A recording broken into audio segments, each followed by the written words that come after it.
आज 4:30 बजे एक 25 वर्षीय युवक को गोली मार के हत्या कर दी गई है। ये हालात ऐसे नहीं उत्पन्न हुआ है। बिहार सरकार के गद्दी पर बैठे जीरो टॉलरेंस सरकार की हालात है।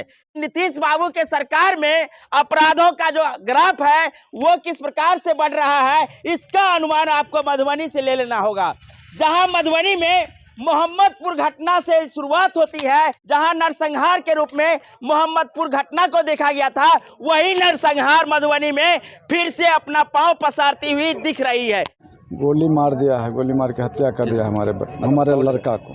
1 महीना पहले राजनगर प्रखंड के मोहनपुर गांव में एक युवक को गोली मार के हत्या कर दिया गया था। तो वही आपको बता दे कि कलुआई थाना अंतर्गत ही राट गांव में पति पत्नी को रात्रि में गोली सटाकर मार दिया गया था। ये अपराध का ग्राफ आखिर बढ़ क्यों रहा है? इन अपराधियों को इतना हौसला कहां से आता है? यह जीरो टॉलरेंस की सरकार नीतीश कुमार लगातार दावा करते हैं कि हम बढ़िया से बिहार को चला रहे हैं। भैया, बढ़िया से बिहार चलता तो ऐसे दिन दहाड़े गोली नहीं चलती, दिन दहाड़े आम लोगों की हत्या नहीं होती।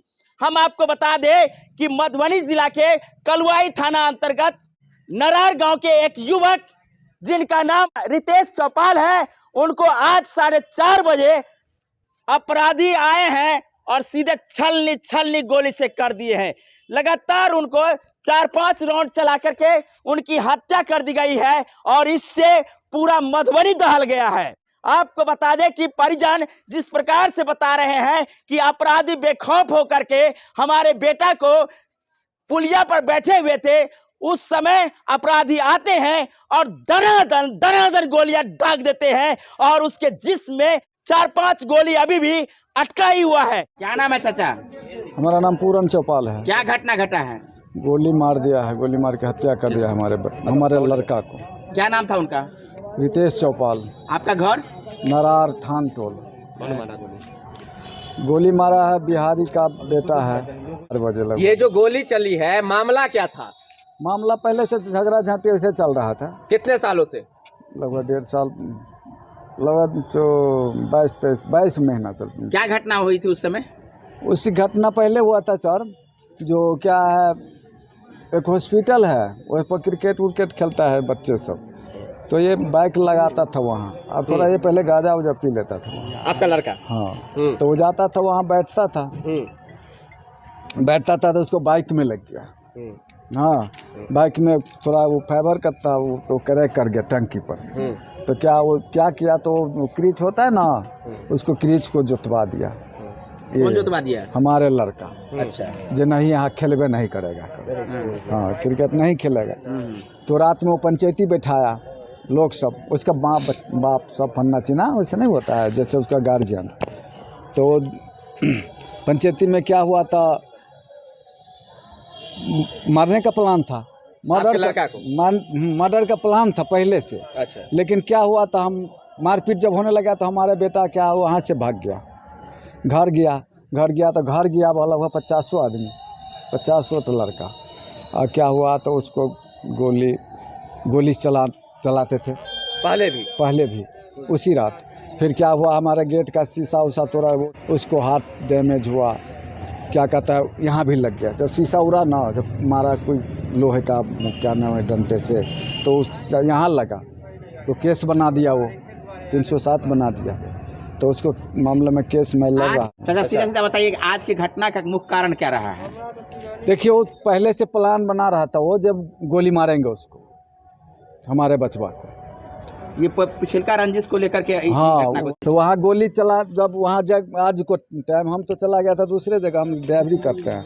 हाँ, तो क्या है, तो जब गया तो 1 घंटा वहाँ रुके, गाड़ी बनाया, तो क्या होता, हमारा बचवा गया बाहर निकलने के लिए, और छोटा बचवा था वो घरे पर था। एक दो लड़का था, उसको साथ में निकल के आया बाहर। थोड़ा दूर था, यहाँ से हॉस्पिटल है ना, इतने दूर है बाजू में, गाँव का बाजू में, वहाँ बैठा हुआ था पुलिया पर।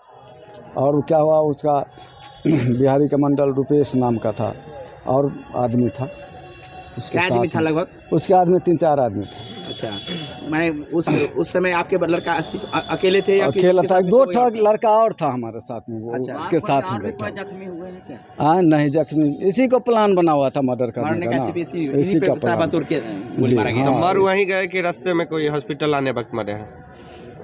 मरा वहाँ नहीं है सर, जी मरा हूँ कलवाही में, मोटरसाइकिल से ले आया हूँ, हाँ। तो कलवाही में आया, वहाँ से फिर क्या कहता है एम्बुलेंस से आया। क्या मांग करते हैं? क्या हम तो वही मांग करते हैं जो उसको फांसी का सज़ा होना चाहिए, जिसको हमारे बेटा को गोली मारा है जी, तो फांसी को सज़ा होना चाहिए, और तो उसको हम क्या मांगेंगे।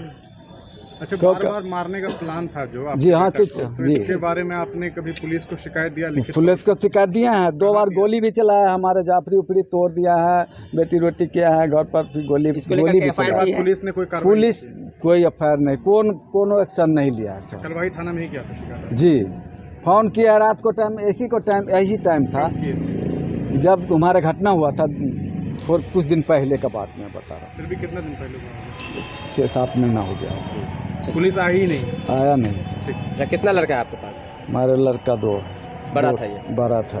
पोस्टमार्टम की रिपोर्ट अभी तक आई नहीं है। यहाँ पोस्टमार्टम के लिए उनके बॉडी को लाया गया है। आपको बता दें कि देख सकते हैं मधुबनी की जो स्थिति है, यहाँ के लोगों के अंदर किस प्रकार की दहशत है वो आप समझ सकते हैं। ये मधुबनी का जो हालात है ना, यहाँ के स्थानीय प्रशासन के कारण हुआ है। और आपको बता दें कि जिस प्रकार से लगातार गोलीकांड हुई है, ये कहीं ना कहीं मधुबनी को दहला देने वाली घटना है, मिथिलांचल और बिहार को दहला देने वाली घटना है। 4 दिन पहले लोकही में भी गोली मार करके एक व्यवसायी को मार दिया गया है। ऐसी हालात है मधुबनी की, ऐसी हालात है मिथिलांचल की, ऐसी हालात है बिहार की। आप लोग इस वीडियो को अधिक से अधिक शेयर कीजिएगा ताकि ऐसे अपराधी दूसरी बार इस प्रकार के घटना को अंजाम देने से दहले। हालांकि तब यह संभव होगा जब प्रशासन का खौफ इनके अंदर में होगा और ऐसे घटना करने वालों पर त्वरित कार्रवाई हो, तब जाकर के ऐसे अपराधी अपने आप को लगाम लगाएंगे, अन्यथा ऐसे ही खुले में लोगों की हत्या करते रहेंगे।